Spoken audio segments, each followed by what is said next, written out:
Hello everyone and welcome to the Big Brain Racing podcast. We're here to bring you the latest news and views from the worlds of sim racing and real life motorsport. Each episode we're going to dive into the hottest topics, discuss the latest developments and share our thoughts on everything from the newest sim racing titles to the biggest events happening around the world. So buckle up and get ready for this ride through the world of motorsport. Let's get started.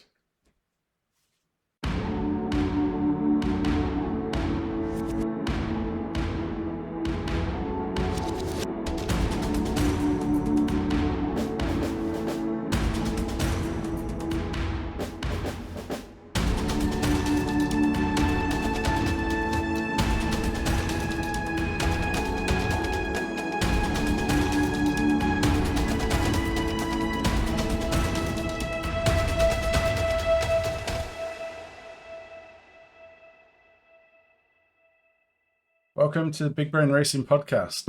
My name is Matt. I am the owner and CEO of Big Brain Racing. I'm joined by two of my fellow teammates in Big Brain Racing. If you'd like to introduce yourselves. Yeah, so I'm Joe. I've been probably racing with Big Brain since I think it was like October last year.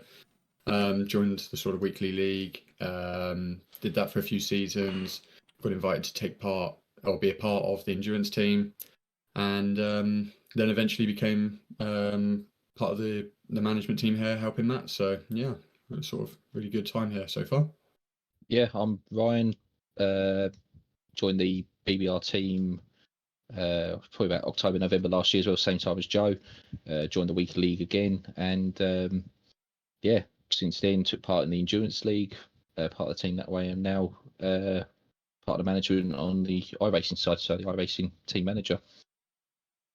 Sounds good. So, Big Brain Racing is basically we're a sim racing team and community. Currently, our team has got getting close to 30 drivers, and in our Discord community, we're at around about 700 members, give or take, 750, something like that.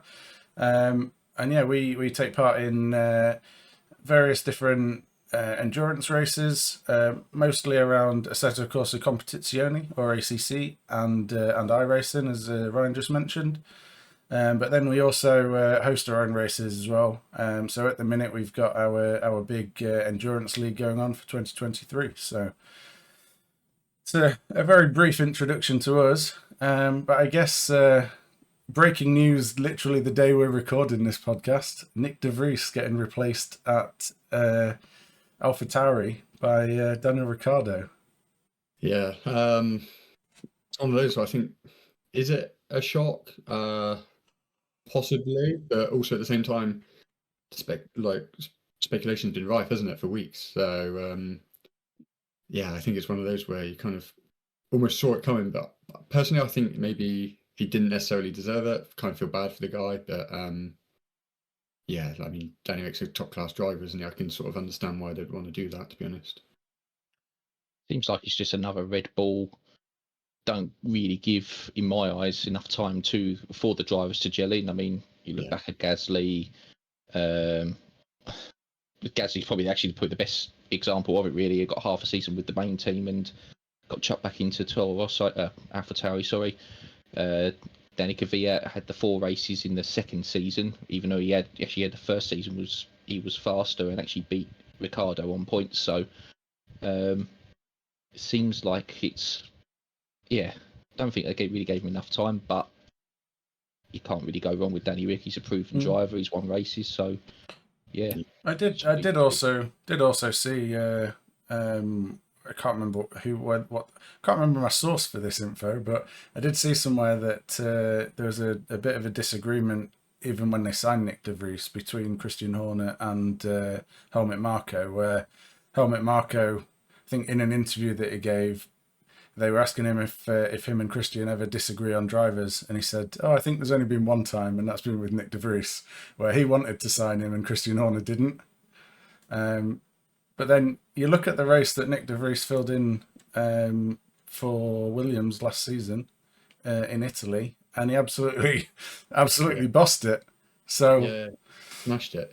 He was helped out by quite a few grid penalties, but he still out-qualified his teammate, and that's the biggest metric you can really give a standing driver, isn't it? How do you perform against your teammate? Yeah. And he absolutely bossed it. Yeah, scored some points, fully deserved it. So yeah, I think he deserved a shot at the seat, and to drop him before the summer break, I think it's crazy early. Drop him at all, I don't know. He's not. He has been outperformed by Tsunoda, but then look at Tsunoda's first season. He was quick, but he was like a terrible all-round driver, wasn't he? Like he's spinning every qualifying session for it's like 4 or 5 in a row, wasn't it? In race, so maybe they saw more potential there than they're seeing in Nick. But yeah, it's pretty sudden, I think. Tsunoda's now in his 3rd season, I guess, isn't he? So it's kind of like you're comparing someone in essentially his rookie season to someone that's already there, knows the team, knows how they like to operate, knows how to set the car up, because the cars are very similar this year to what they were last year. And I think Tsunoda's been driving very well this year. So I don't know that. I mean, you look at the results. I think Tsunoda's had 2 10th place finishes, are his best results, and then 3 11th place finishes. Nick De Vries, his best result has been 12th place, and then a few 14ths. It's not, considering that AlphaTauri is the slowest car on the grid, I don't think he's done terrible. But then I was just going to say, then you've had Daniel Ricciardo sitting there all season, just I think adding extra pressure to not only to Nick De Vries, but probably also to Yuki Tsunoda, probably even also to Sergio Perez as well in the main Red Bull. No, I was just going to say, part of me can't help think that this is to put him in, see how he does, and then at the end of the season, what are they going to do with Perez? Because he's in Nick's situation. He's massive. He's in fact probably worse, in terms of car potential versus performance. He's doing worse, I'd argue. So he's got the best car on the grid by a country mile, and hasn't made it to Q3 in the last 5 races now. Yeah. And how much of that do you put down to bad luck? Maybe one of them, 2 of them, maybe. But you look at Max and every other driver on the grid. You kind of, the old saying, you make your own luck, and they all made it work, didn't they? Yeah. To be honest with you can't really. I mean, you look at all the Red Bull drivers they've had in the past. Which ones have really not ever been under pressure?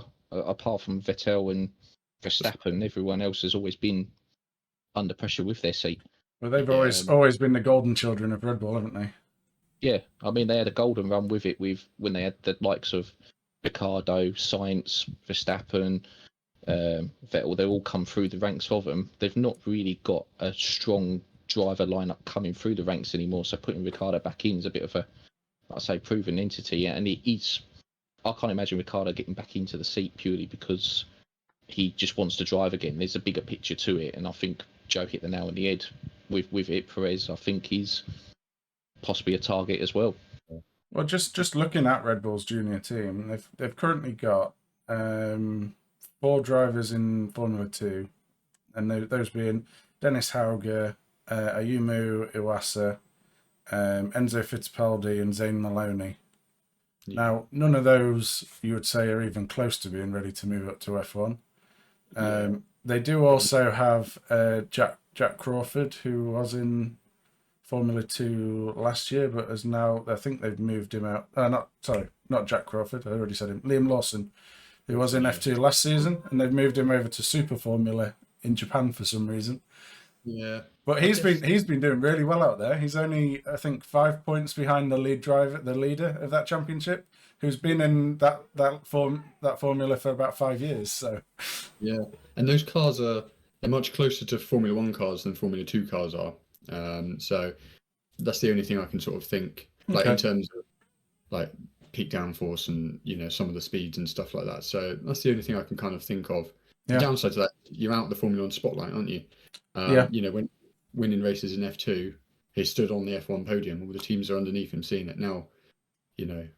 I don't watch those races because wrong time zones and too much else going on. Whereas he was probably my favourite driver in F2 last year. But so that's the trouble. You've got to make sure you stay current if you go off to do another series. Yeah, I mean, it didn't do Pierre Gasly bad. He's the only notable one I think that went over there. He nearly won the title, but I think he was the fact that he got called back up to Toro Rosso, that he didn't win it really.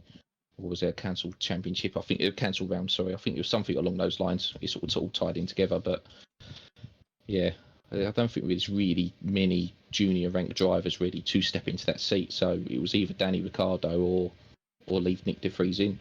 Yeah. Or, I mean, there's probably other drivers, I guess, on the peripheries of like other test drivers that maybe they could have gone after. But I guess the Danny Ricciardo one's easy because it doesn't really cost them anything. He's already there. He's already signed with the team. Yeah, exactly. And let's not forget, like, Red Bull, Perez is the one exception, isn't he, where they've looked outside of their own pool of drivers. Yeah. They like to keep it in-house, don't they? And Yeah. promote. I know, obviously, for Danny Rick, this is, I mean, is third driver to second driver on the worst car on the grid a promotion? Probably. At least he's driving, but yeah, it's they like to sort of keep it in Red Bull family, don't they? Yeah, I think the one thing it will do is really show where exactly Yuki Tsunoda is as a driver, because obviously Nick de Vries has struggled somewhat, so it's not really easy to judge him against Danny Ricciardo, against Yuki Tsunoda. But I think if you put Danny Rick in that car, especially after he just did the tyre test, I think at Silverstone, and from what I haven't seen exactly what the time was, but from what I read, it was fast enough that it would have put him on the front row of the grid, which obviously Perez didn't manage. So it'd be interesting to see how Yuki Tsunoda does against him in the AlphaTauri, and maybe that's how they're judging it, is they put those two in the AlphaTauri, and whoever they judge to be the quicker or the better driver out of the two come the end of the season, maybe that's the one that they'll then move up to the main Red Bull team to replace Perez with. Yeah, they got two known quantities there, isn't it? It's just they're just kind of going to validate their own thoughts, I think, at this point, aren't they? I'm pretty sure they know, or they think who's faster. I guess this will just prove it, won't it? But yeah, you know, at the end of the season, could you see Tsunoda replacing Perez? I can't see that. The only thing I'm thinking of the whole situation is the reason Danny Rick left Red Bull in the first place was because he could see the team being built around Max Verstappen and the car was going to be built around them. I mean, to come back is sort of really, in some ways, eating a bit of humble pie, really, to it. Is he going to be used just as a second driver, though? Is he actually going to be able to have the equal opportunity that allegedly Perez and Verstappen have got at the moment? I think we all know the answer to that question. Yeah, I think we do. But whereas at the same time, I still think Perez can still do a good job. He's just had a bad run. But Red Bull, unfortunately, highlight the bad run because of having Verstappen winning every race. So I think they're fortunate at the minute that the car is so dominant. You know, Max would be leading the championship. Well, he's got enough points to. I haven't actually looked into it because you see that stat that Max, if it was a one car team, would be leading the championship. But then, if Perez wasn't there and other teams took his positions, would they then be ahead? I don't know. I haven't gone that deep in the math. Put Alonso in the car for his last two seasons. Let's see what happens.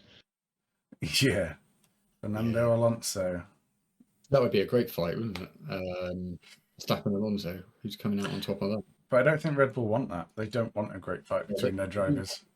They do want another two. Yeah. They always have, haven't they? Yeah. You know, look. Wait, look at when Ricciardo left.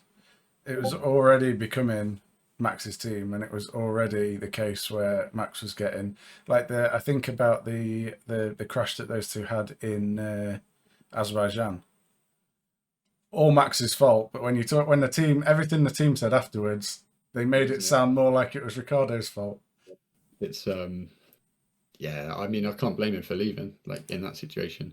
I think you sort of touched on it there, Ryan, as well. Like, you've left for a particular reason. You've sort of taken the moral high ground, I don't know, whatever. Now you're going back on it. How does that look, you know? But then maybe you kind of deal with it. You're like, you know what? It was right for me to leave, and now it's right for me to go back. Well, I guess he left. He went to Renault, and it didn't really work. He then went to McLaren, and it didn't work. So you've kind of gone away. You've tried to do it, and it hasn't worked. So then you've gone back and been like, okay, I'll be the second driver. I mean, I'd love to see him back in the Red Bull, put him in a top car. I think he's still a top driver. But I think there's time with Red Bull and McLaren and Renault maybe proved a little bit that maybe he's more dependent on a good car. Like, do you know what I mean? He likes a certain feel from a car. Maybe those, because when he was in the Red Bull, he didn't just lose that speed overnight when he went to another team, did he? So I think the Red Bull gave him that confidence. I don't know. Maybe. I was actually at the test session that Ricciardo first ever drove the Red Bull, the 2013 Silverstone test, and it was sort of at that point you could see how quick he was in the car, just visually from the outside. You could see how much quicker he was compared to, let's say, John Eric Verne at the time. I think it was his teammate. I know he didn't actually test, but compared to what he was doing in that car, you could see he was visibly quicker. So he does have, like you say, the skill and the pace to still be in a top car. I guess we'll find out if he's still got the hunger as well. Yeah, that's the other thing, because you saw it kind of to an extent with the likes of like Kimi Räikkönen towards the end of his career, where like in all the interviews they'd be asking him about it, and you could tell he was just there because like he still enjoyed it, but he knew that he was the number 2 driver, because that's another thing Ferrari have up until probably recently. They've always had a number 1 and a number two driver, and at that time it was Vettel. They always wanted Vettel to win. I think in my eyes they still do, to be honest with you. Maybe, but I guess the difference between the two of them, I know probably you'd say Charles Leclerc is faster overall, but if they're both having a good day, I don't think there's too much between them. Yeah, I think Leclerc's faster, but I think the big issue there with Ferrari is they don't have a car to need a 1-2 driver. True. They just need they need whichever driver is on it on that weekend to pick up the points. You know, they're not at the front. They need that competition between them, I think. Yeah. Where they are at the front, they absolutely should have a 1-2, as they always have. Well, I think they also need a team behind them that can make tactical decisions, and instead of asking the driver like, "Oh, what do you think of this strategy?" Well, they're driving the car. They haven't got all the data that you've got. You tell the driver what the strategy is going to be. Carlos Sainz, he actually forgot what the strategy was in the last race. Yeah. How confused he was. That's one thing that actually, you look at the difference between Red Bull and Ferrari at the minute, and obviously you've got the car performance difference, but look at the way the teams and the drivers are talking to each other on the radio. You know, Max and his engineer, they're like one person, right? They know what each other's thinking. Mm-hmm. They can, you know, if someone says something, they either agree with it, or if they question it, they know why they're questioning it. Whereas you can hear Ferrari talking, they don't come across as like harmonious, does it? It doesn't come across as like a unit that could win. Or even you think of all the years where the Mercedes was dominant. You had Hamilton and Peter Bonington, his race engineer, on the radio. Hamilton would be asking like, "Why are we staying out? Everyone's pitting. Why are we doing this?" And they'd say, "Look, we've looked at the data that we believe this is the best strategy." Whereas Ferrari, it's more like, "Why are we doing this? Bear with. Yeah, what do you want to do? Do you want to pit? Do you want softs, or do you want hards, or what do you want? Do you want the wet tires, or like?" You need to be decisive. You need, you know, the driver can give whatever info the engineers need, but then the engineers should make that call. They've got far more data. And they've got a whole team of people back at base as well that are analysing everything that every car's doing in the race. So they know exactly how good any tyre is at any given time. They know exactly, or I was going to say, they know exactly what the weather's doing, but they know they have all the correct weather data, let's say, to make a good prediction on the weather. They have everything at their disposal to be able to make these strategy calls. But yet you have a race engineer asking a driver what they think they should do in the race. Yeah, unless you can see the driver's got some bit of data, you don't have that feel through the wheel that you can't, you know, quantify in the data. Like a crossover point between, say, inters and wets, or only the driver can make that. But likewise, if the engineers are on the wall and they're seeing another tyres quicker, you know, they also need to sort of override that. But there doesn't seem to ever be that trust. You know, if one of them says something, the other one doesn't trust it implicitly, and they need to, don't they, to win races? You look at when Michael was winning. You know, if Ross Brawn or whoever came on the radio and said, "I need," well, he did, like, didn't he, in Hungary? He said, "What was it? 17 qualifying laps or something to win the race. Banged him in, no questions asked. Yeah. No, I think the tyres can do it. What if traffic? Any of these things, they just believe it. When they went to France and 4-stop to win the race, come on, that's a crazy stretch. But they trust each other, don't they? You don't get that with all these days. Well, same, and that's where I say the Mercedes team as well, when they were so dominant all them years. I remember Hungary, where Hamilton did an extra pit stop, so he did the 3-stop, and he had 20 laps to catch and overtake Verstappen.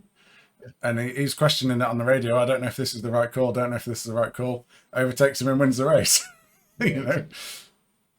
Yeah. So that's my biggest thing with Ferrari at the minute. I don't think they can win until they fix that side of it as well. They need to fix the car, but they also need to fix that side of it. But where do you think that problem is within? And obviously you've got experience working in F1. Where do you think the problem is within that team? Is it at the top or is it throughout the team? Do you think? Well, it's got to come from the top, I think. Yeah, but at the same time, you build these relationships through the team as engineers grow and stuff like that. So I think there's an element of it coming through the team, but someone at the top's got to make that call, make that decision. I don't know. Maybe they don't have a better option. Maybe that is the best. That is whoever their engineers are. Maybe they are the two best race engineers on the grid, but it doesn't come across that way. They've obviously got more data than we have. But yeah, I think it's easy to sit and say, but yeah, I think they need to make those changes from the top, definitely. Do you reckon the drivers are having too much input with that though? Like, I know you're saying like the element of trust and things like that. Maybe sometimes they need to say, no, this is the decision, this is the data, this is what we looked at. This is what we're doing. This is our strategy. Yeah. I know with the I know the wet dry situation's obviously a bit different because the driver can have the feel, but then like you say, the data again, I think sometimes like you say, it needs to be decisive. You look at you look at some of the Red Bull and Mercedes decisions, and you just hear over the radios they're just saying no, we're going to stick with it, and it works. And it's okay for the driver to question it because you're going to, aren't you? But if they get overruled or told, nah, this is the right call, stick with it, just do it. Well, and even if it turns out to be the wrong call, at least they've made a call. Yeah. Which win as a team, right? Exactly, yeah. Which is, I think, is where Ferrari have the problem, is that they just don't make a decision for so long that then it's too late to make a decision that's going to work well. Yeah, and then sometimes they still make the initial decision, but 10, 20, however many laps later, and they just end up nowhere. Yeah. So they need to be more decisive, I think, is my more harmonious and more decisive is my sort of takeaway from that. I'd agree. And I think that's been a pattern for years, I think. I mean, when was the last time they were really on it? Like maybe 2010 when they nearly won it with Alonso, perhaps. It's maybe the last. Even 2018, I would say, halfway through that season. Until they say Vettel threw it away at Germany, but they still had. Well, the Ferraris also came together in Singapore as well, didn't they? Yeah. So British Grand Prix this last weekend, though.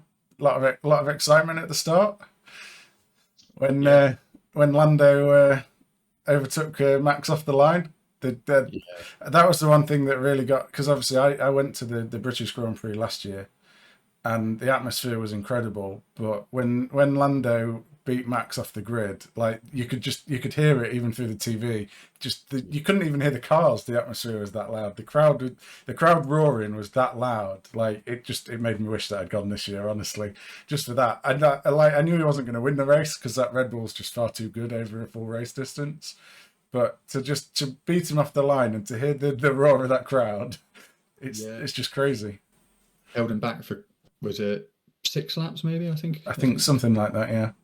And it's not, like you said, it's not just that you think he might win the race, because I think everyone knew he wouldn't, but it's, he's got off well, he's given himself the best start, he's ahead, he's in the lead, he's not got caught up in accident, he's the best chance we've got for a good result here.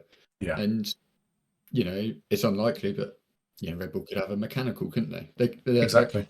They're due one, aren't they? They're probably due one. I'm kind of hoping it comes in Zandvoort, but then that's just me. Yeah. I mean, if again back to strategy, if they put the soft tyres on Nando's instead of the hard tyres, would he have given him a bit more of a run for his money?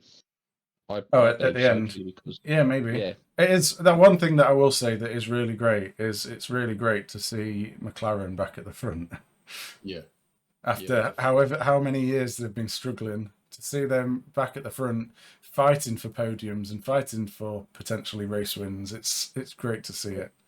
yeah, love to see that. And both cars as well. It seems like Piastri, although he started the season maybe a little bit further behind Lando, he seems to be not far off pace now, which is kind of what McLaren need. They need two good drivers that can both get results. It also validates the updates.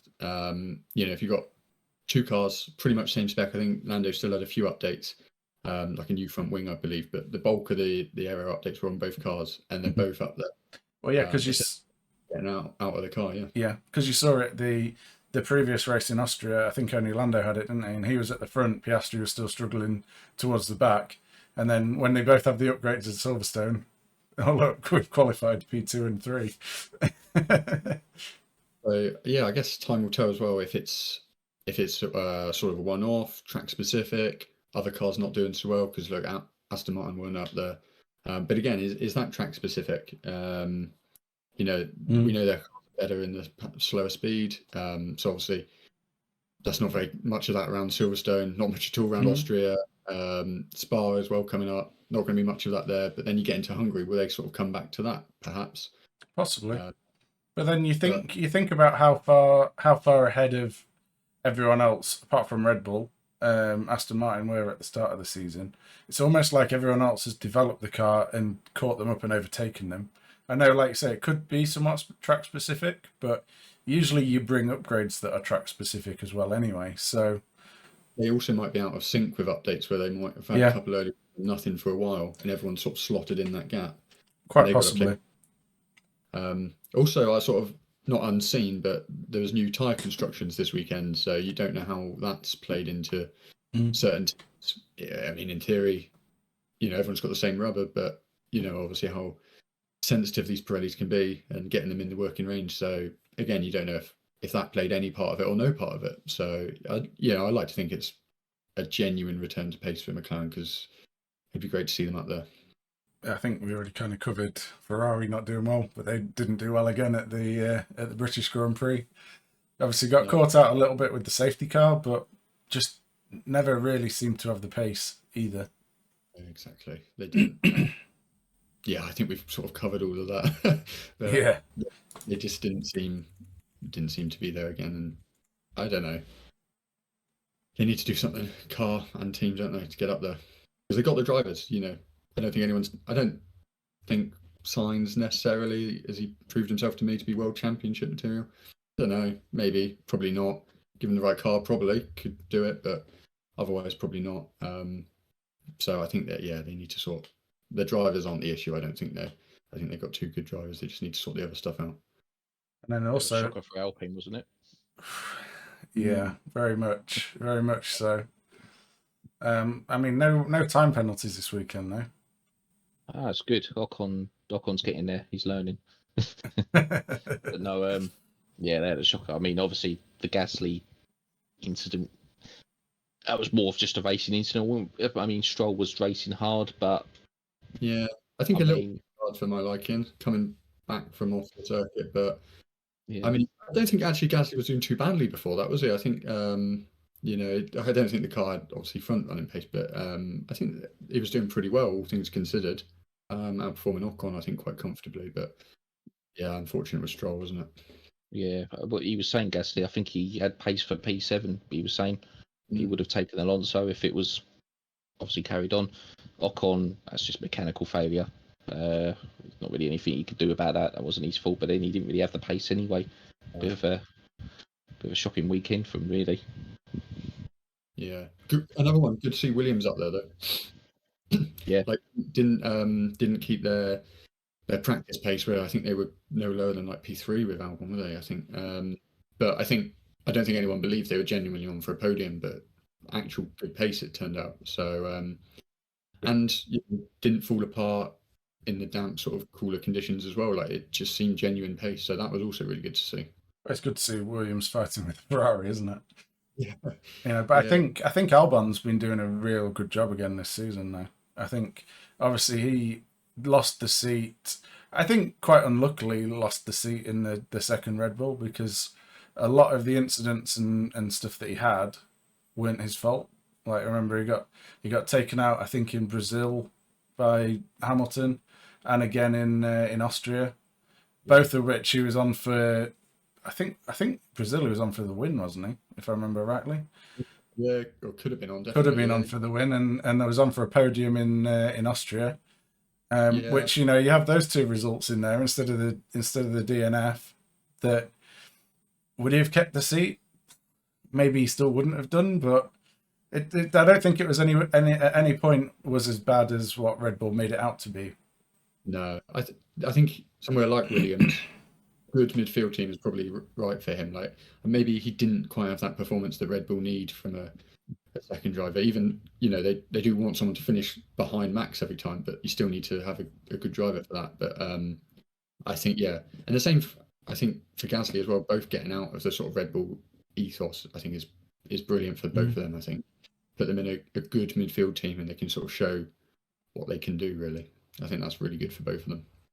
I think if Perez didn't have such a good 2020, I think we would have still seen Albon in the car following season. Perez just had an outstanding season.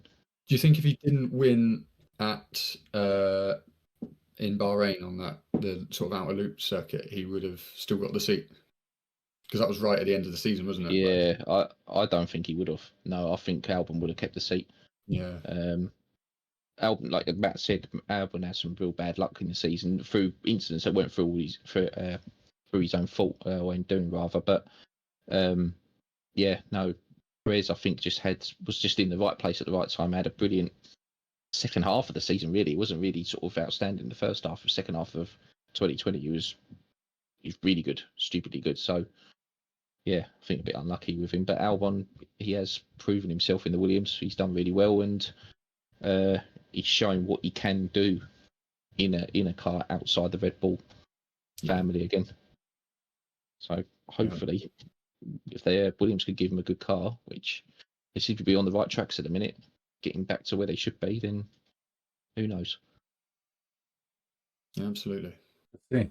So we also this weekend had the 6 hours of Monza in the WEC. Yep. So Toyota managing to get the win there with the number 7 car, Mike Conway. Pretty dominant. Well, actually, I think Ferrari sort of flattered by the gap at the end just because of the amount. I think there were 3 safety cars in it. But yeah, pretty dominant win, I'd say, to come back after disappointment of them at Le Mans. Yeah, I think the hot conditions probably paid into it a lot as well, because I don't think that Ferrari was anywhere near as good at looking after its tyres as the Toyota was. So they did have a balance of power change, didn't they? Which was always scheduled for Monza anyway. So there was always going to sort of favour Toyota a bit more over Ferrari in that one. It was just the shock one they had at Le Mans. The balance of power changed in, which no one predicted at all. No one knew what was going to happen. It just threw the balance out completely for the whole field. Well, I think this BOP is going to just be a debate throughout the whole season. Yeah, I think they've created a bit of an issue here by doing that Le Mans one, to be honest. It's either like, because it was so unexpected, and also it raises the issue that, like, I was quite happy Ferrari won Le Mans, to be honest, but I could sort of walk away from it going, well, maybe the BOP change was right. Maybe it did sort of level the field and they genuinely won on pace. But now they've sort of tweaked it again. I know you're saying it was scheduled, but was it like, should you have cancelled or moved that schedule after just changing it one race previous as well, like in an unscheduled way? Did you need to stick to that schedule? So then you kind of does leave you a bit of a question, like, was the BOP change at Le Mans fair or not? Or did they go too far and now they've had to reverse it? Yeah, it kind of raises these questions. I think they created a bit of an issue for themselves there, to be honest. I mean, if you look at the race at Spa beforehand, obviously the number 8 Toyota didn't actually qualify in the end because they had the crash at the top of Rouge just as they come out the pit lane. But for them to finish 1-2 and the number 8 Toyota to come back through, should have won the race in my eyes, really. And and Ferrari be nowhere in that mix really. I think they finished a lap down in third, and that was only because of a final lap pass. I can see why they maybe did do that BOP change at Le Mans, because they didn't want to have just a runaway team in Toyota just taking a 2-3 lap win comfortably. Yeah, you could be right on that. The Toyotas were dominant again this weekend though. Like the other one had, the number 8 had a two penalties, isn't it? A 6-second stop go and just a 10-second, I think, and it still came home quite a comfortable P4 really. Like worked its way back up quite well. It also had one after the race as well, I believe. Okay, yeah. Yeah, but what I've heard, I haven't actually read up on it. Yeah. Fully, but it still finished P4. Yeah. So that was, just shows they really did have the pace that last weekend. Also, Peugeot on the podium as well. Their first podium since the 9X8 program started. Which is good because I like this is the really good side of WEC. Is the sort of freedom that it's giving teams. Build a car that falls within this weight, this power, this drag, this sort of overall size, and kind of do what you want with it, and do what you want engine size, do what you want aerodynamically, and like that is what's really great about this rule set. And so I understand there has to be does there have to be some kind of BOP for that? If you've created a fairly open regs, should you kind of leave it as a, this is what innovation, that's what that WEC is all about, or the World Sports Car before that. Look when Audi rocked up with a diesel and everyone sort of sniggered, like sort of a little bit quietly, and then look how good. This is what this series is about, innovation, right? So BOP kind of goes against that, but then at the same time, it's probably not good for, fans like drama, don't they? And they like close racing, and as artificial as that may be, that's why they've put a BOP in there. So I kind of get it, but yeah, I mean, it's great to see Peugeot up there because it is something different. They've gone a different way with concept, and see it competing and leading at one point on, and actually overtaking the lead on pace. Yeah, I know they sort of bunched up behind the safety car, but took the lead and pulled away for a bit. That was great. Well, and I think they finished on the lead lap as well, which is again another huge achievement. Like, you think how long Toyota have been at this. I think the BOP is, as well as obviously them simplifying the rules and regulations to make it cheaper. I think the BOP is also what's attracted a lot of these new teams to join the WEC as well, because you can compete. You know, you can have a customer car now, as we proved. You can rock up, buy a Porsche, race it, use your own team, and do well with it. I think I think that's great as well, and that's again like historically what used to happen in this series, didn't you? You used to buy whatever car was quickest as a privateer and try and race with the big boys, and it's good that sort of customer cars is back, I think.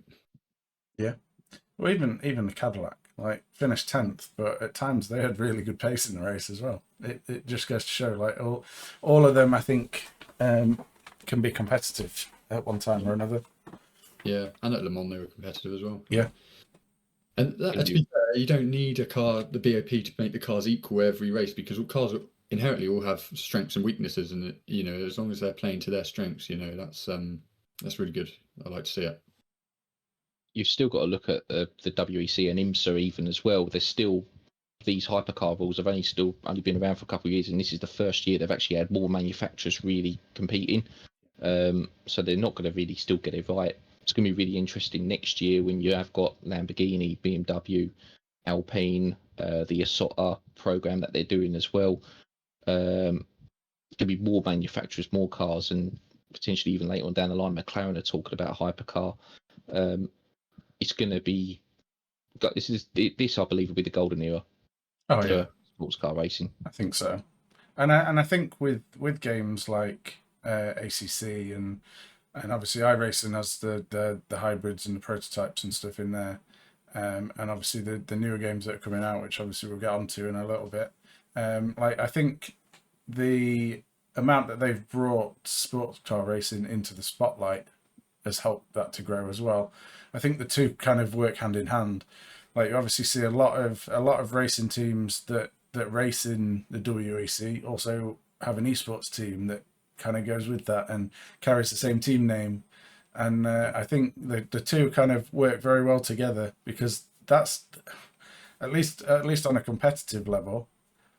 and I know the F1 games have a big esports presence, but I would say in terms of competition or a good level of competition, a depth of competition, probably like the likes of ACC and iRacing have a lot more of that, and majority of that is in sports cars. Yeah, absolutely. I think what you're saying about how it's brought into the sort of public spotlight, like trying to find how to stream or watch WEC like 5-6 years ago was almost impossible. And now like it's everywhere. Like I know it isn't as big as Formula One and stuff, but yeah, it is becoming more and more like sort of mainstream. You can find it on more channels, find it on more social media pages, all of that. Like it's becoming more accessible and like I think that's great. I went to WEC at Silverstone, don't know, maybe 5 years ago or something, and it was when I was working in F1 actually, and just seeing the difference was amazing because F1 was so regulated, so like you know, I think it was at that point before Netflix and Instagram and all that got massive. Teams couldn't even share like videos of their cars on track on their Instagram. Like Bernie just didn't want to put a thing to, he didn't want it at all. And I think maybe he sort of missed an opportunity there. Like look how he sold it, and now it's just blown up as a platform. But you could walk into a WEC paddock at that time, and you could just walk into the garage and talk to the drivers. It was so open. And I hope as it becomes more popular, that kind of like ethos around it just sticks because it was so accommodating, and it was really a nice place to be. Well, I I was know at the same race. you're both there, were you? Yeah, I've been to WEC Silverstone a few times, so yeah, I was at the 2017 one. Yeah, I know exactly what he means. Yeah. Well, I know But they. I mean, sorry. I was just going to say they're saying that there were 65,000 fans over the course of the weekend at the Italian race this weekend in Monza. And I know that doesn't reach the numbers that F1 reached, but 65,000 is still a real good amount. Yeah. Like, okay, the majority of those were Ferrari fans, obviously being at Monza, and with the success that Ferrari had at Le Mans, but still, 65,000 is a good number, and I think it'll just continue to grow from there. I mean, Belgium was 54,000, I believe. The majority of them were on the race day itself, and yeah, it's just so nice to see that because they still left the paddock open, they still left all that accessible for everyone.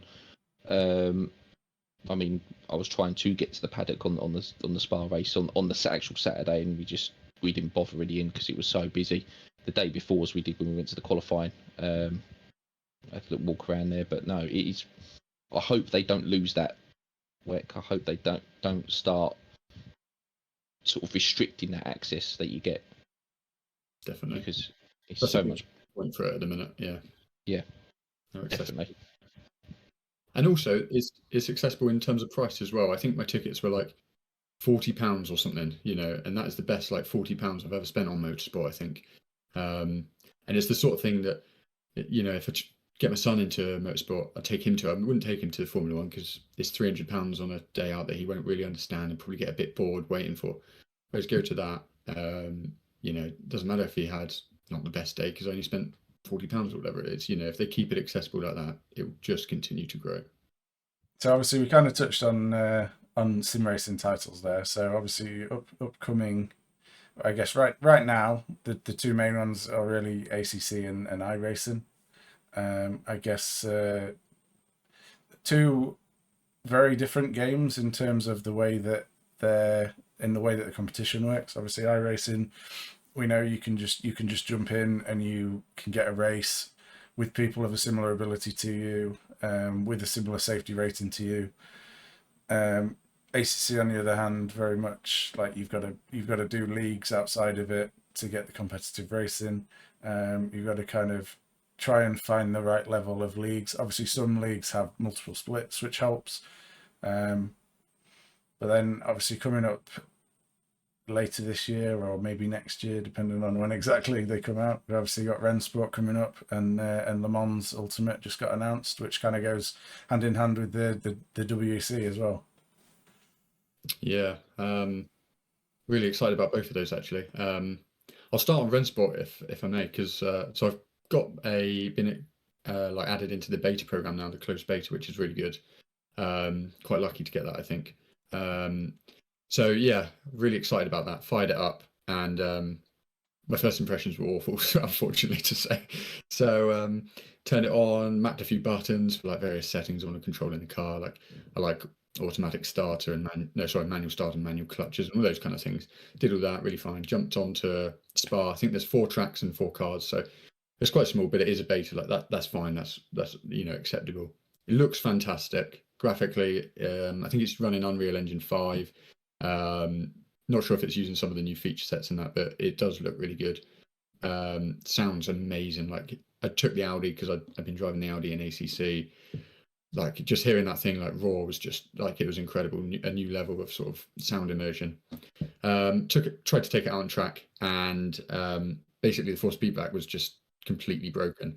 The wheel was centered, and I'd turn it like I'm not even joking 1 degree to the left, and it would just spin all the way to the bump stop. I was like, what the hell? Turn it 1 degree to the right, try and center it, spins all the way back to the right bump stop.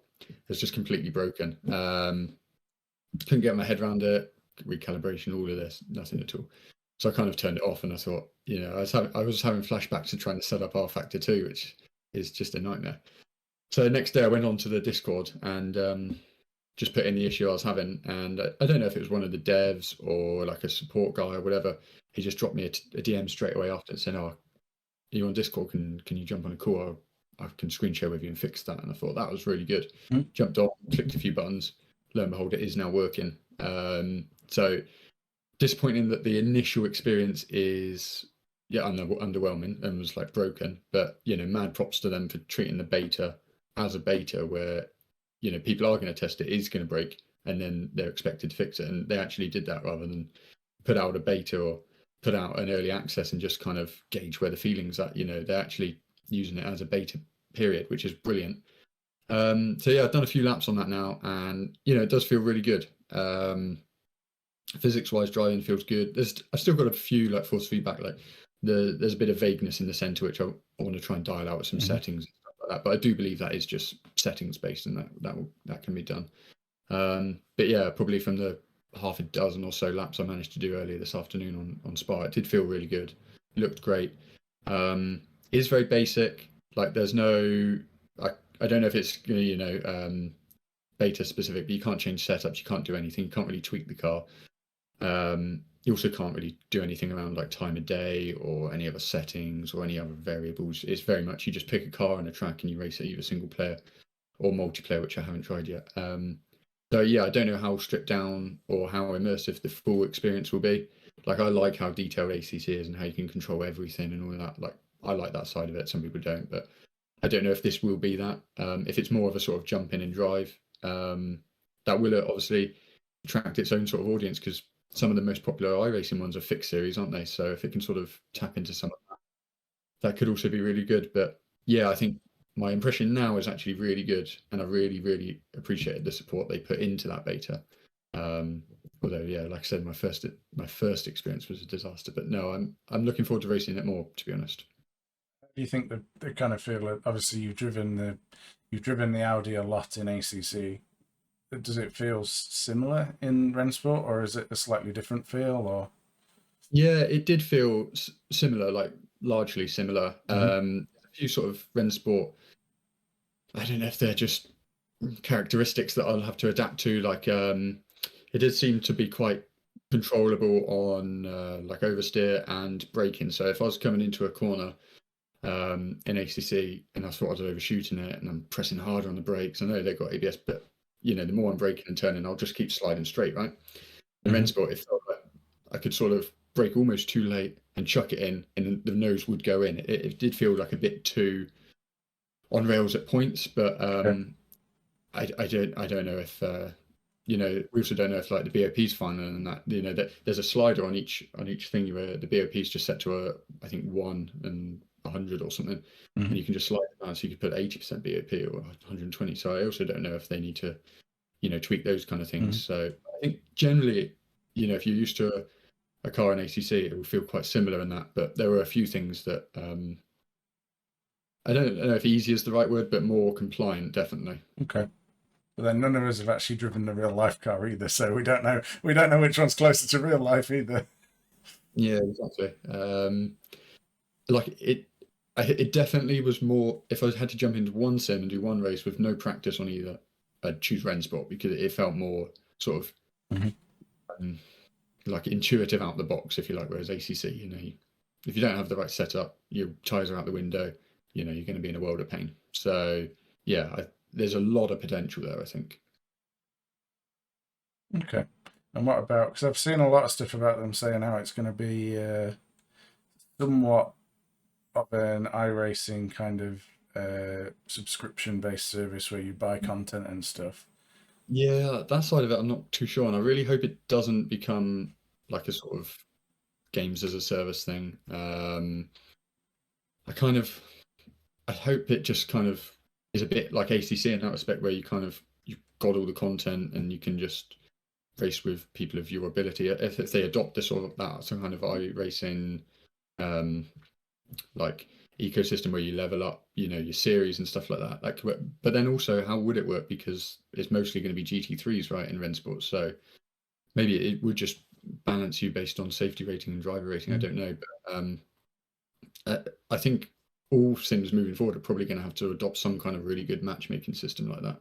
Because look at ACC, without leagues, it would have died a bit, and then LFN has kind of come in and sort of taken that side of it or another side of it as well. So, but they're completely separate from the actual base system, aren't they? So I think that's something they'll address with AC2. But yeah, I think all kind of sims moving forward are going to have some kind of really robust multiplayer system because that's what people want, really, isn't it? Well, and I think that's the thing that iRacing does really well is that if you have a free evening and you just want to jump on and race with people and have good racing, for the most part, obviously there's always going to be some idiots. I think Ryan can attest to that quite a lot recently.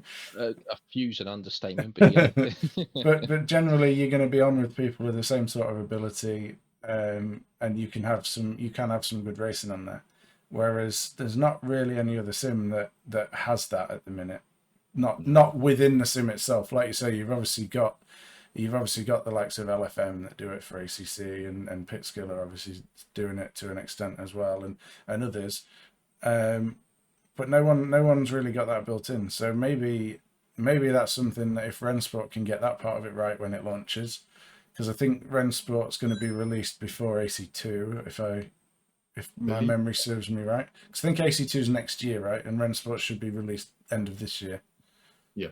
Assuming it doesn't get delayed. But I also think I saw somewhere that Rennsport was saying that they were going to be launching with predominantly GT3 cars, but with the view to kind of expand that over time. So add in other cars and other series and stuff. So that would be good. I think they might have to diversify like that because do you see it as a competitor to ACC if it launched with just GT3s? Probably not. I mean, ACC's got a relatively big user base, like in the sim racing world. Obviously, I would assume probably both bigger figures, but it's without a doubt the second biggest, I'd imagine. And it's quite like a I don't know if loyal is the right word, but like quite a loyal fan base in that if you want to race GT, people are going to go and do it. Yeah. Are they then going to run the sport? I don't know, to be honest. But then you also look at iRacing's got quite a big GT3 following as well. I think people, to an extent, and I guess going into a bit of psychology here, people to an extent like what they know. Yeah. And if they do a lot of racing on LFM, for example, on ACC, they know exactly how that works. They know how to get into a race. They know what the quality is going to be like, and they can do that quite easy. I think you've really got to have something to drive people. There's always going to be your early adopters that want to go and try something new, but to really drive people in mass or en masse, you've got to have something new to offer, something different, something better. That's it. Yeah, it's got to be different because you said like you hit the nail on the head. People like what they know and they will just stick to what they do. It's got to have something different. I don't know what that different is yet, but it's got to do something different. Yeah. I mean, iRacing also being so popular has got so many different licenses for so many races. I mean, they've got the upcoming Spa 24-hour race, and they've recently had 6 hours of the Glen, and the Bathurst 12 hours got early on in the year, and all the supercar series. They've got so many different licenses they're using for the big races. A lot of people are, using that as a point to sort of go, well, I want to take part in that race. Whereas ACC, the only way you really get that is by setting it up yourself, really, or setting up via different leagues, set up that race for you. iRacing do that automatically and make it matchmaking and make it as competitive as possible. But I mean, True. touching on the GT3 side of it as well, just quickly with iRacing, me getting back into it recently and then driving back onto ACC with it, it's surprising how similar it feels, but then so different at the same time. If that makes sense. It's I mean, I've been predominantly using the M4 and iRacing. I've jumped back on it into ACC, and I can actually now drive that car, whereas I never could before on ACC. So I do think they're all going to mix and match together. One thing you kind of touched on there was the kind of the way that you can get into races on iRacing and ACC, and obviously like iRacing, we know you can just jump into a race. But I guess the only thing that I see, or a big difference I see between like iRacing jumping into a race and doing leagues through like either through LFM or through another host, Big Brain Racing, for example, is that I think if you're signed up for a league, there's a lot more accountability to your actions in that racing. Whereas I think iRacing, obviously you can drop iRating and you can drop safety rating, but realistically, you can gain that back in a race or two. So at the end of the day, like there's no like, short of if someone purposely drives straight through you and you report it, which I've seen the reporting on iRacing because I was going to report someone and it's so long-winded I didn't in the end. And I'm sure a lot of people feel that way when it comes to reporting people on iRacing, which means unless it's something really bad that they've done, it's not going to get reported and nothing's going to be done about it. And I think that's where like maybe what Rennsport need to do and maybe what AC2 need to do is, if they're going to have all this, they're going to have the extra matchmaking, kind of like what iRacing has, is some more kind of accountability for some of this stuff. Make it easier to report bad racing or bad sportsmanship, and make that so that there is that accountability there, like you have in like the leagues and stuff that we do now. Yeah, I like that. That's one of the big reasons actually why I pretty much exclusively just race leagues is for that reason. You know who you're going to get. If someone's rocked up and they're a terrible driver and they're wiping everyone out, they're not racing in that league next week. So it's frustrating at that time, sure, but next week you're not going to get that. I like that side of it, and it's also for me. I like to, like, I know you've got the I rating and stuff, but that can vary and go up and down like so much, right? I like to sort of see who I'm racing against, right, and race those same people and gauge my performance on that. So, that's why I kind of prefer leagues, to be honest. But well, and I think when you're racing in the league as well, you're racing the same people for 4, 6, 10 races in a row. You start to learn which drivers you can race wheel to wheel with that are going to be safe and are going to give you the space, and which drivers are going to be super aggressive and force you off track. And you can kind of adjust your tactics. Like if you know someone's going to be super aggressive, you kind of make a dummy move, they cover that, and then you get the cutback. There's so many different things that you can do, and I think when you're just thrown into a race with people of similar rating, okay, sometimes you might recognize names because, and I'm sure you do, Ryan. You've raced a lot more iRacing than both of us do. You'll recognize names from time to time, but for the most part, it's a lot of new people every race that you're going into, and it's that kind of unpredictability. You don't know exactly how clean of a racer, how fair of a racer they're going to be. Yeah, I try and find times now on iRacing to drive at times where the race is not as popular. Let's say sometimes early morning or late nights where you are racing not just against your own skill set, but because the split's so small, so it all condensed into one split, you end up racing against real life drivers in some circumstances, but some of the top iRacing guys out there to just get a clean race, just to build up your safety ratings, which you shouldn't really have to do. Like you say, with racing in leagues, you should be able to race and get to know who you're driving with. But iRacing has got such a big base of people out there. You are going to be racing against anyone at any time, really. And that's the thing. I think I have when I race on iRacing, I have a different attitude with it, in that I go on there and I know that I'm getting into a race. And maybe you just have to be a little bit more cautious around all the drivers, because I don't know what any of them are going to be racing like. But it's just I guess a different mindset that I go into when I race on iRacing, compared to if I'm in a league where I know majority of the people in there and know how their racing is going to be. Yeah, I find myself personally, I'm far more aggressive, far more aggressive racer on ACC than I am iRacing, purely because of that reason, and the damage model and everything that goes about it as well. I mean, iRacing, one little clip, and as me and Matt know, you end up 20 minutes in the pit lane. Well, yeah, we did it. We did a 12-hour race not so long ago on iRacing, and within the first 4 hours, 5 hours or something, Yeah, we I think you hit the wall twice. I only hit the wall once, if I remember rightly. But each time was 20 minutes of damage. But I think one of yours, to be fair, the car hadn't fully repaired properly, so you still had still had some damage on the car, and it's whereas ACC, I think the most I've ever seen is like 3 minutes 50 in the pits. So you're losing 2 laps, but you're not losing an hour out of the first 6 hours of a race. Which you're never going to recover that, because there's going to be drivers that don't make any mistakes for the whole of that 12 hour. That's the good thing with ACC. You still can be competitive in that race as well, and that's what I like about that to an extent. iRacing, yeah, you have that one accident, that is that you are taken out of the race completely unless everyone else has a similar issue. Yeah, I get it's more realistic, but I mean, with sim racing, it's not realistic at the end of the day in some regards. We want to be able to... Well, we come to race, we don't come to sit in the pits. Yeah.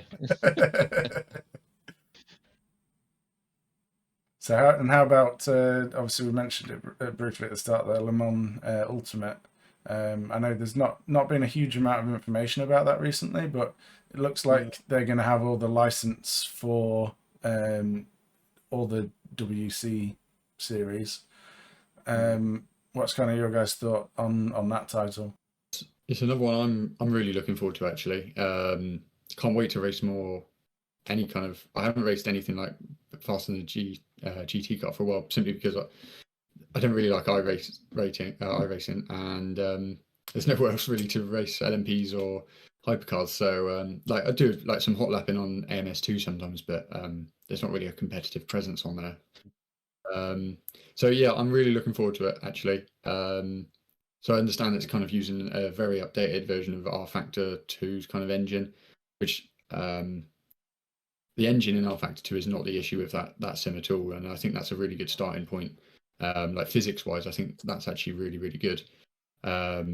If they can sort of build the whole user experience around that to be really good, kind of like what we're saying with Rennsport, actually, and building a good online presence as well. For me, that could be like one of my big sims if it drives as well as I think it should, and if it has the rest of it to go with it. Yeah, I'm really looking forward to that. They did sort of say one thing that worries me is obviously it will just be like wet to start with, and then they want it to evolve as I guess the sport evolves and stuff like that. I don't want that to become a sort of games as a service thing as well, where you're paying like microtransactions for this, microtransactions for that. I don't, that's just one worry I have. The other worry being motorsport games. Involvement they're having, I don't know. They're not the developer, they're just the publisher, but how much are they saying to the developers, I want this in the game, I want that in the game, you've got to do this. So how hands-on or off are they will sort of, for me, I think be one of the big deciders of how good it will be, because I think the potential is there for it to be really good. It's just will it live up to it, or will it have to be adopted into motorsport games so much that they kind of ruin it. Oh yeah, so they have got history of ruining games, that's for sure. But I know with R Factor 2, the very limited running I've done on there after the hours of trying to get controller support and get wheel and pedals and everything running properly on there. The little bit of running I did on there was in touring cars, and the physics on it and the physics model, the tire model and everything felt absolutely superb. It's just that bit that I said, it probably took me 3 hours to get it working. And it was only because I bought the expansion pack for the touring cars that I was like, I'm going to get this running because I paid money for it. Otherwise, I don't think I would have bothered. And I'm sure there's a lot of people in that boat that download, because I think R Factor 2 you can download for free if I'm right, and then you have to buy certain cars. You get certain cars for free, and then you have to buy other car packs. You still have to pay. You still have to pay. Yeah. But it's cheap. It's like it's less than £10, I think, the last time I checked or something, because it's quite an old game. But I think a lot of people would pay like that £10 or whatever it is, download it, and I can't get that working. I'll refund it on Steam. So iRacing and just do race the same kind of cars again. Yeah, exactly. But yeah, the physics on it absolutely great. And like you say, if by the sounds of it they have the I mean, we already know they had the license for the official Le Mans 24-hour esports race through R Factor 2. If that's now going to transfer over to Le Mans Ultimate and they get everything sorted out, like you kind of hit on there, the UI, they need to just hire a UI team. Yeah. I don't know why any games publisher these days try and make their own UI. Because you can always tell the ones that do, because it's always terrible. There's plenty of companies out there that's literally what they do. They make a UI. And it's more important in sim racing, I think, than most other games, because how many other games do you sit in the menu for 20 minutes before you actually do something in it? Not many. As in, sim games, you've got loading up, you're setting up your wheels and pedals, you're matchmaking, you're doing a setup. It can be like 20 minutes before you're like actually driving the car, right? Oh, easily, yeah. And then you might go out and do 1 or 2 laps and go, actually, I need to tweak the setup again, back into the menu. Yeah, so I think they need to get that right.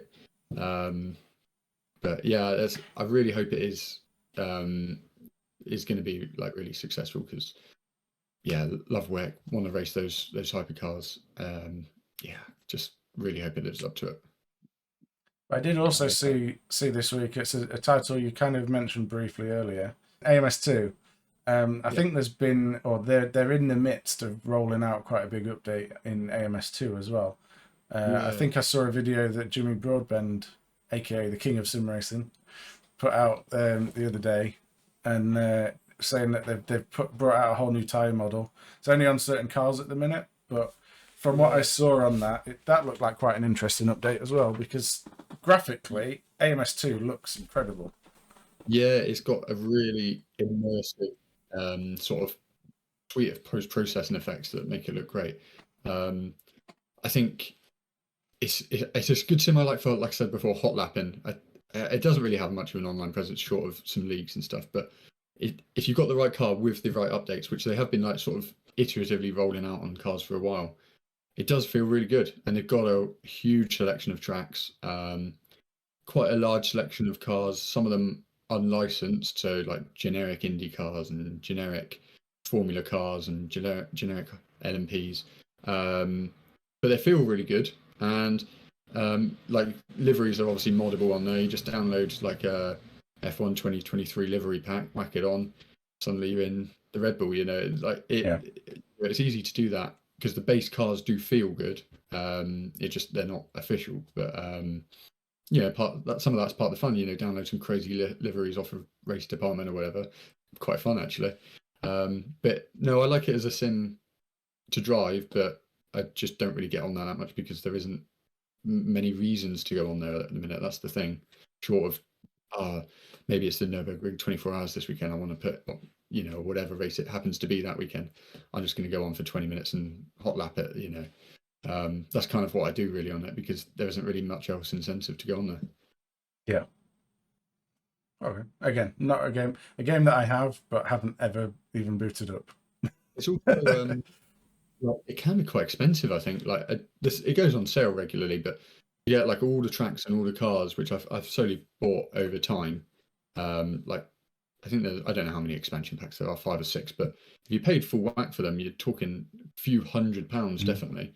I think the season pass goes on sale for like £70 or something, which in itself is ridiculous for a game that's like dying because there's not enough user base. But if you could buy like a pack here for a £5 and a pack here for a £5, which I've kind of done, it's not a bad way to do it. Like if I buy a car and I race it that weekend and it costs me a £5 or £10 or whatever, like it's for me like a tenner for a weekend of enjoyment's fine. Yeah. So I'd like a way to kind of do that kind of game, but It it's just doesn't come close to the £2,500 that you have to spend if you want all the content in iRacing, does it? yeah. But then you pretty much guaranteed a race in probably most of the cars that you get through that.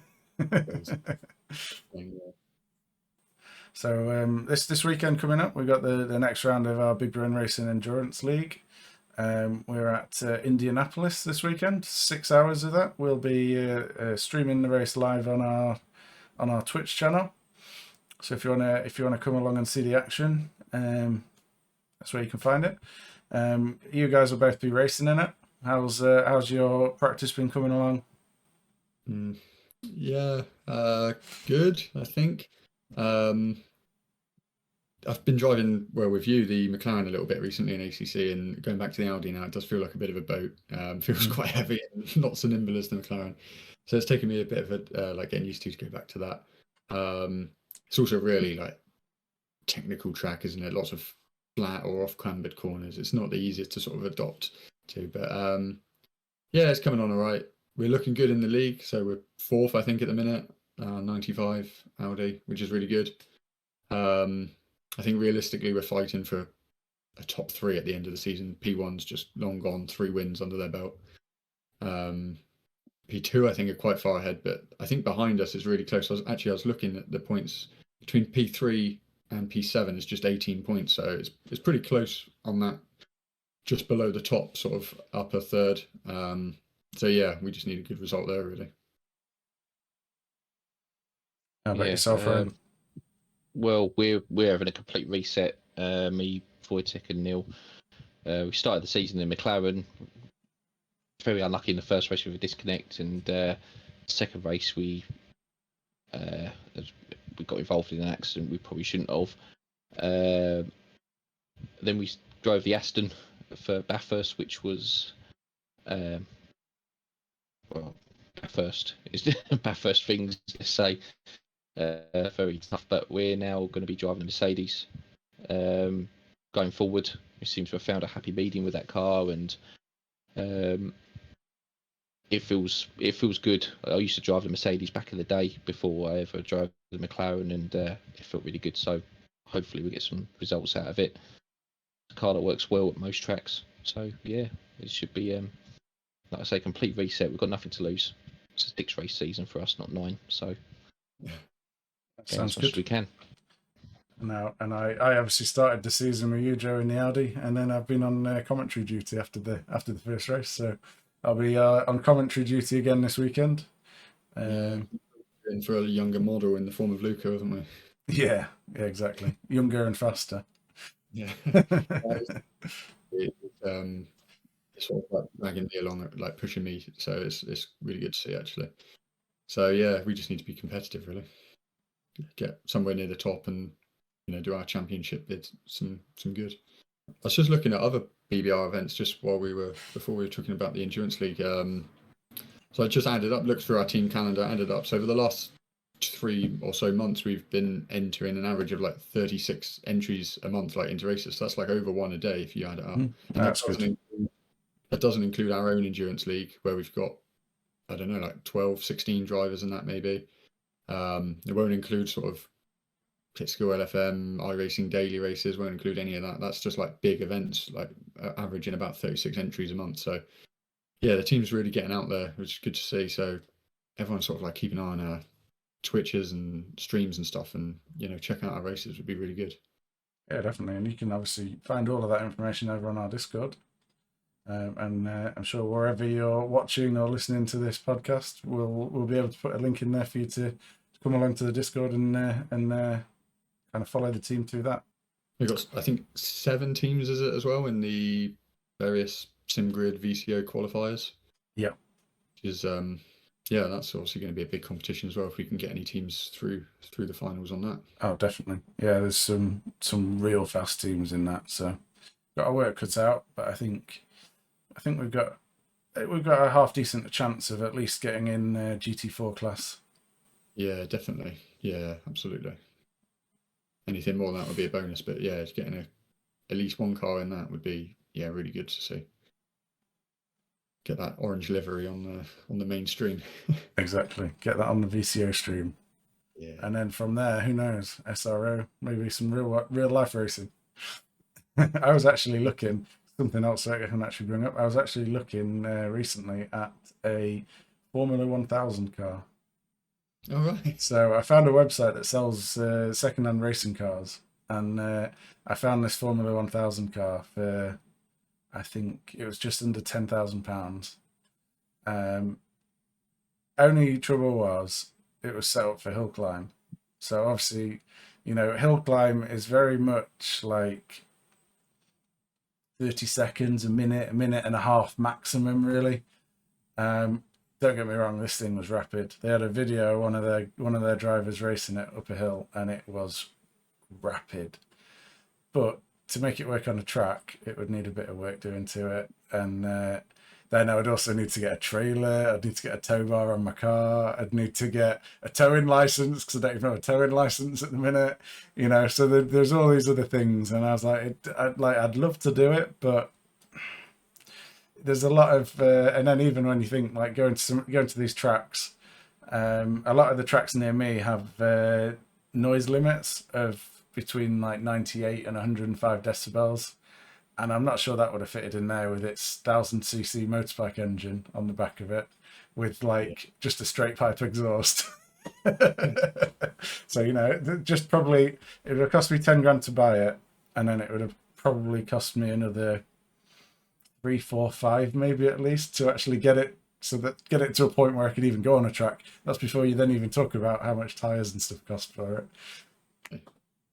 So something for us, that would be we'll plaster your name all over it. Exactly, yeah. But yeah, something I'd love to do, but can I justify that right now? Just an interesting little thing that I found this week. But they had all sorts of other cars on there. Like, you could even buy, if you had the money, you could buy a full-on like GT3 car. Nice. But you're looking at 200, 300, 400,000, depending on what you buy. Yeah. Have you got your lottery tickets in? I haven't won anything on the lottery for a while. I'm probably due a big win, Can I end on a question? I'm going to throw I know we were briefly talking about questions, like random quiz.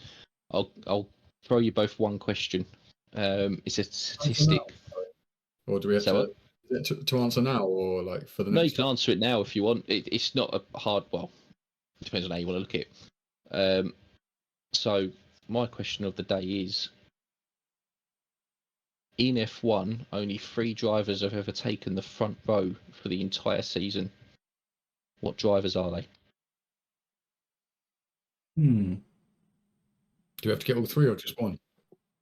It's free to guess. So if you get one, I'll give you a tick. But it's free to guess.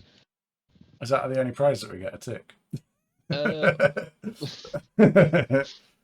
I've got an Alpine hat if you want it. I guess there's a couple fairly obvious. I say obvious, but they'll probably be wrong. But some obvious guesses. Yeah. Senna. Yep, that's one of them. Yeah. I kind of think Damon Hill. You sure? No, that's what I'm guessing. Yeah, correct. Oh wow. 96. Oh, okay. That's the one that everyone forgets, to be fair. Is the other one like Prost or someone? Yeah, Prost is the other one. Wow. 93. Yeah. Was it 90? The only? Yeah, Well, 93. After this season, you're probably going to have one more name to add to that list. Yeah, the way it's Max going. Verstappen's going at the minute. That's not the highest amount of front row starts. That is held by Nico Rosberg. He has 20 front row starts in the season. Wow. Only missed out on one. 14 or 16? 16. 16, yeah, okay. But, yeah, that was just my random question of the day. Matt, your turn for next one. Yeah. I'll find something. Yeah. I like that. Thanks for that, actually. Yeah, I appreciate that. All right. Well, let's wrap things up there then. So thanks for watching / listening, wherever you're listening or watching. And We'll be back next time. If you've got any questions or comments that you want to add, or anything that you'd like to see us discuss in the next episode, feel free to put a comment, or jump into our Discord and let us know what you think. Let us know if there's anything you'd like to see us talk about. So thanks from me. Yeah, and thanks from me, and see you next time. Yeah, thank you. See you later.